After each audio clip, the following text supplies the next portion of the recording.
नमस्कार मित्रांनो, स्वागत आहे तुमचं आवड गोट फार्मवरती.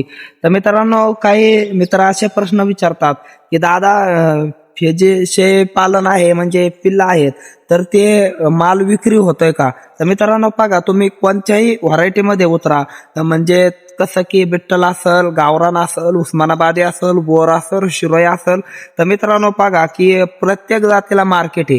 म्हणजे बोर जात शक्यतो आपली इथं चालत नाही, पण कटिंगच्या हिशोबाने चांगल्या प्रकारची मागणी आहे. आता तुम्ही बघा, मटणाचा रेट सरासरी 800 रुपये किलो झालाय आणि माल विकत नाही असा विषय नाही मित्रांनो. शेळ्याला खूप महाग आहे, सोन्यापेक्षा चांगल्या प्रकारची महागाई आहे. माल विकायला काढला आणि माल विक्री होत नाही असा प्रश्नच येत नाहीये. कटिंगसाठी तुम्ही अनेक बाजार बघा. तर मित्रांनो, माझं म्हणणं तर असं आहे की एका दिवसामध्ये महाराष्ट्रामध्ये 5,000 नागाची तरी आरामशीर कटिंग होत असेल. आता प्रत्येक ठिकाणी पाहत असाल तुम्ही की 2-2, 3-3 एका दुकानामध्ये बोकडं कापले जात आहेत. तर मित्रांनो, बोकडांना चांगल्या प्रकारची महागाई आहे. तर आपण कटिंगसाठी नाही, आपण सेलिंग करतो, पण मित्रांनो काही जण नुसते बोकड पालन करतात की ते कटिंगसाठी माल देतात.